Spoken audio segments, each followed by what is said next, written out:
तभी कीरत बारी का प्रवेश होता है और कीरत कहता है, अन्नदाता, बाहर सिपाहियों का डेरा लग रहा है। जान नहीं पड़ता अन्नदाता को आधी रात को जे का हो रहा है। पैड में किसी का भी पेसारा नहीं हो पाता। मैं तो बारी हूँ। इससे कोई कुछ बोला नहीं। तो तुम बेखटके चले आए? अन्नदाता, मैं तो झूठी पत्तल उड़ाता हूँ।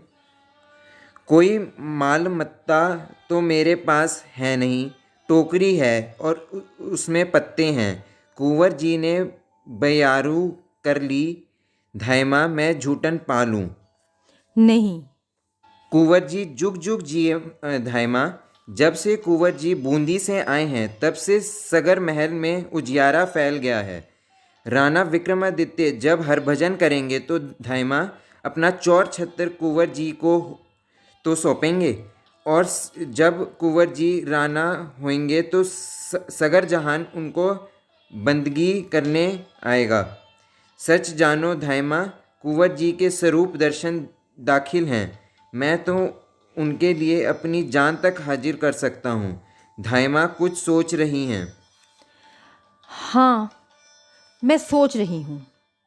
और तभी धाइमा सामने से कहती है, तुम बाहर जाके देखो सिपाही कहाँ कहाँ खड़े हैं और कितने कितने सिपाही हैं। बहुत अच्छा धायमा, मैं जाती हूँ। तो कीरत, तुम कुंवर जी को बहुत प्यार करते हो? अन्नदाता, प्यार कहने में जबान पर कैसे आए, वो तो दिल की बात है। मौके पे ही देखा जाता है। और कहने को तो मैं कह ही चुका हूँ कि उनके लिए अपनी जान तक हाजिर कर सकता हूँ। जान तक हाजिर कर सकते हो? ऐसी बातों में तीन तिरबाचा नहीं हराते धायमा। मौके पे ही देखा जाता है।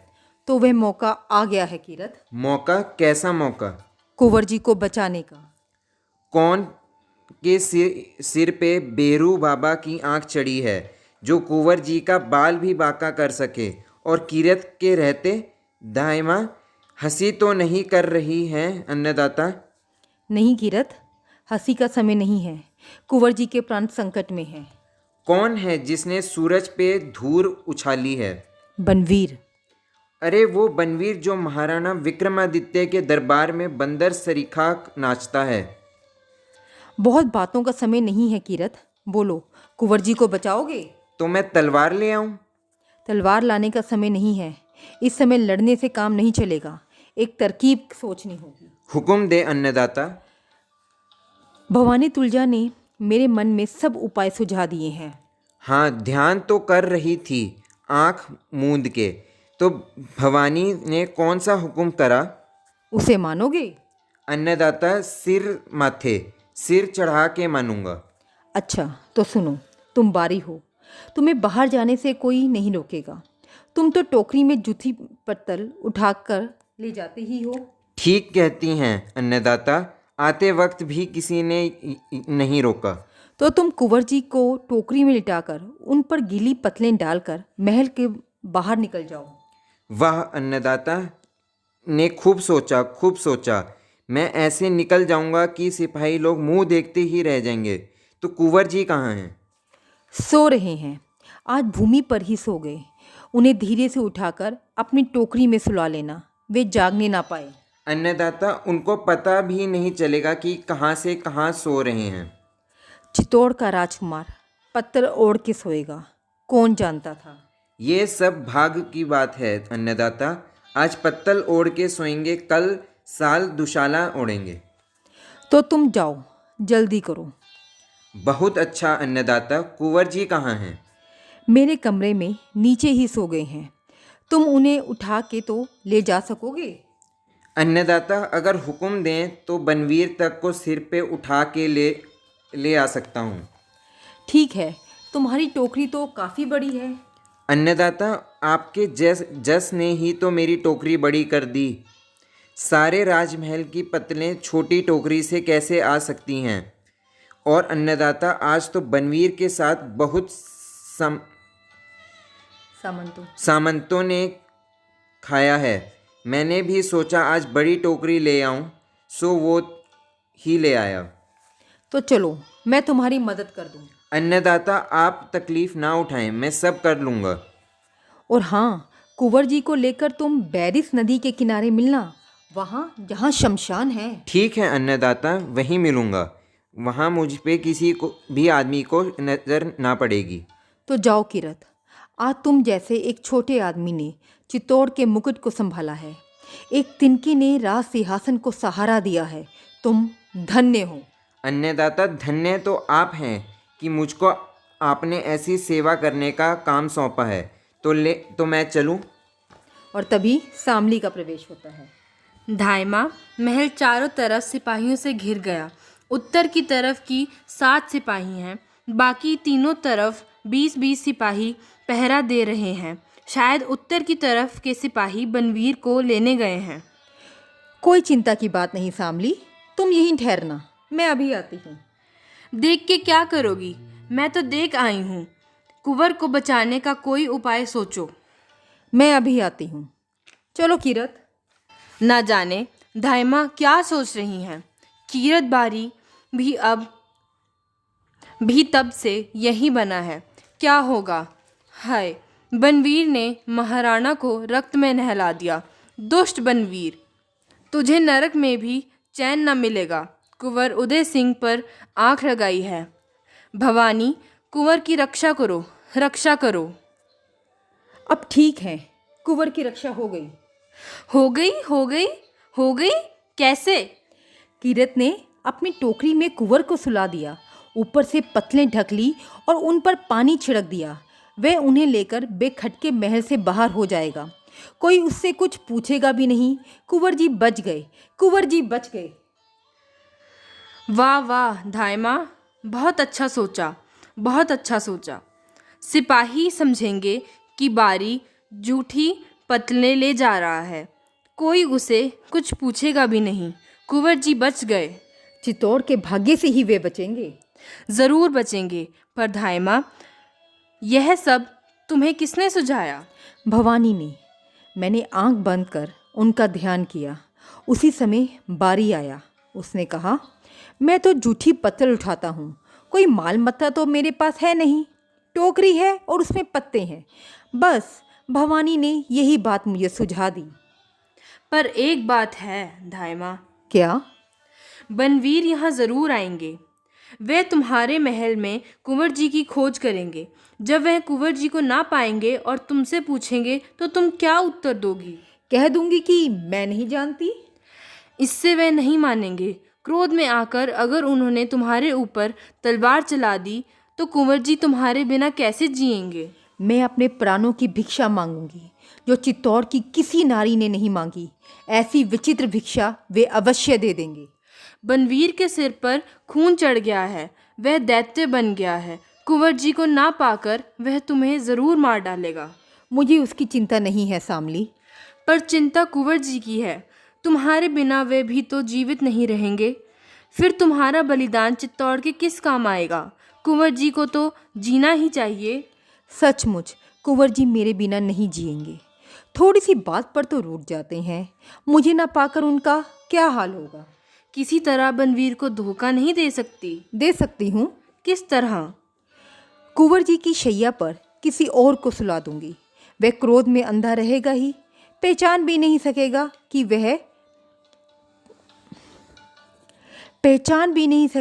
कि यह कौन सोया है। तो कुंवर जी की शैया पर किसे सुला दोगी? किसे सुला दूंगी शामली? मेरे हृदय पर वज्र गिर रहा है, मेरी आंखों में प्रलय का बादल घुमड़ रहा है, मेरे शरीर के एक एक रोम पर बिजली तड़प रही है। धाइमा, संभल जाओ, ऐसी बातें ना कहो। कुंवर जी की शैया पर सुला दूंगी, उसी को सुला दूंगी जो मेरी आंखों का तारा है। चंदन को सुला दूंगी शामली, चंदन को सुला दूंगी। उस नन्हे से लाल को हथियारे की तलवार के नीचे रख दूंगी। कह दूंगी कि इसके नन्हे से कलेजे पर हल्की सी चोट करना। बेचारा अभी बालक है, भीष्म प्रहार से मेरा लाल चौंक उठेगा। धाइमा, ऐसा मत कहो, ऐसा मैं नहीं सुन सकूंगी।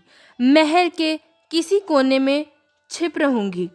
हाय, तुम क्या कह रही हो? ऐसा मत करना धायमा, ऐसा मत करना। मैं जाती हूँ। ऐसा मैं नहीं सुन सकूंगी, ऐसा मैं नहीं सुन सकूंगी। चली गई।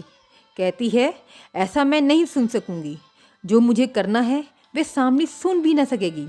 भवानी, तुमने मेरे हृदय को कैसा कर दिया।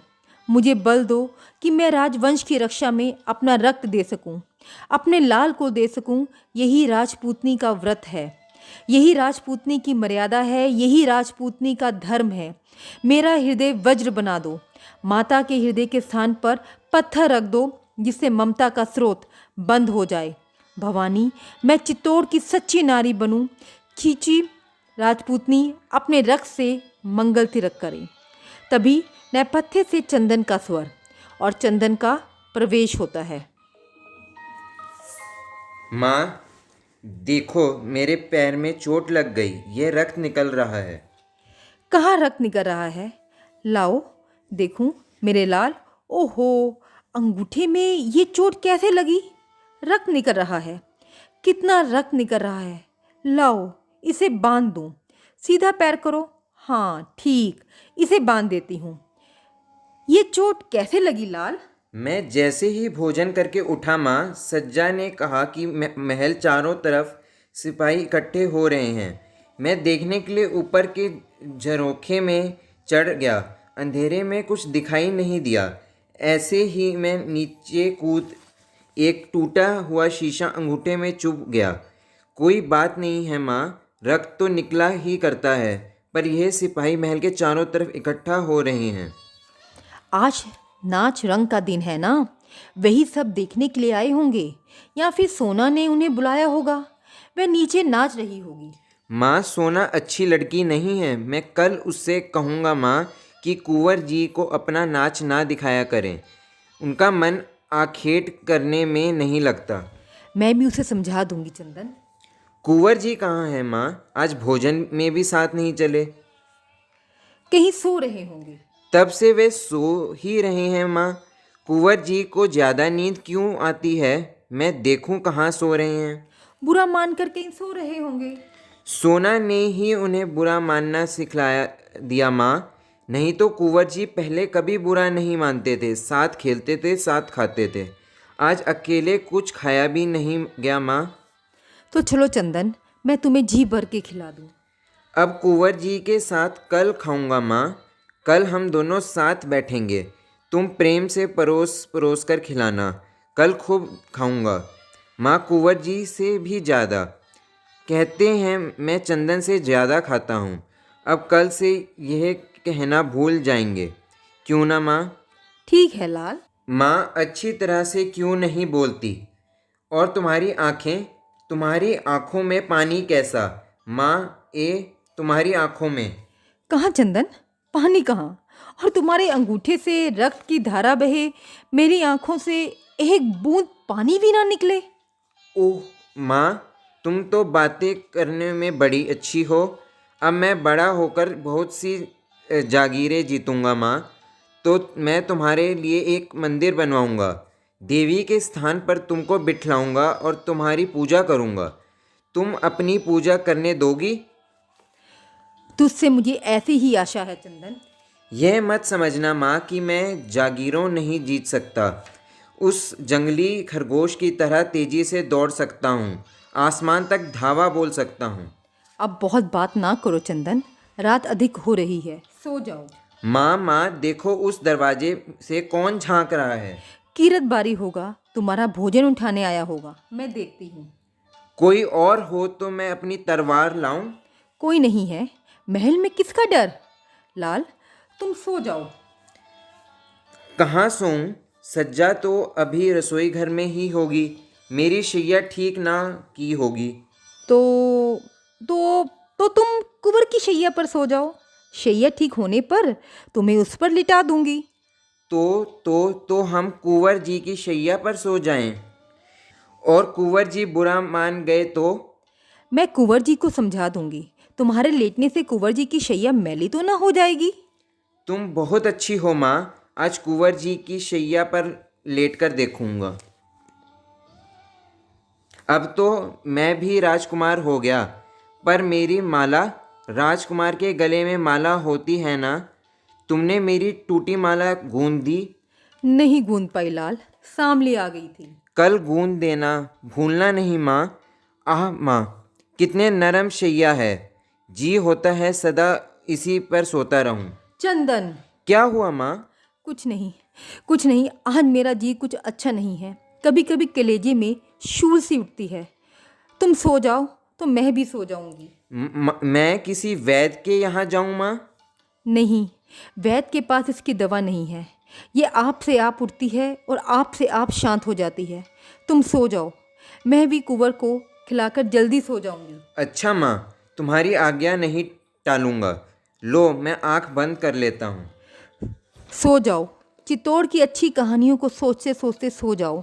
अपने मातृभूमि में कितने बड़े बड़े वीर हुए हैं। बप्पा रावल, जिन्हें हारित ऋषि ने दर्शन दिए, जिन्होंने मेवाड़ की नींव डालकर विदेशों पर चढ़ाई की और उन्हें जीता। इन्होंने ही पहले पहल आराध्य देव एकलिंग का मंदिर बनवाया। राजा नरवाहन, जिन्होंने अपनी अकेली शक्ति से अनेक शत्रुओं को पराजित किया। राजा हंसपाल, जिन्होंने अनेक राज्य जीतकर अपने राज्य में मिलाए। रावल सामंत सिंह, जिन्होंने गुजरात के सोलंकी राजा उदयपाल को युद्ध में पराजित किया।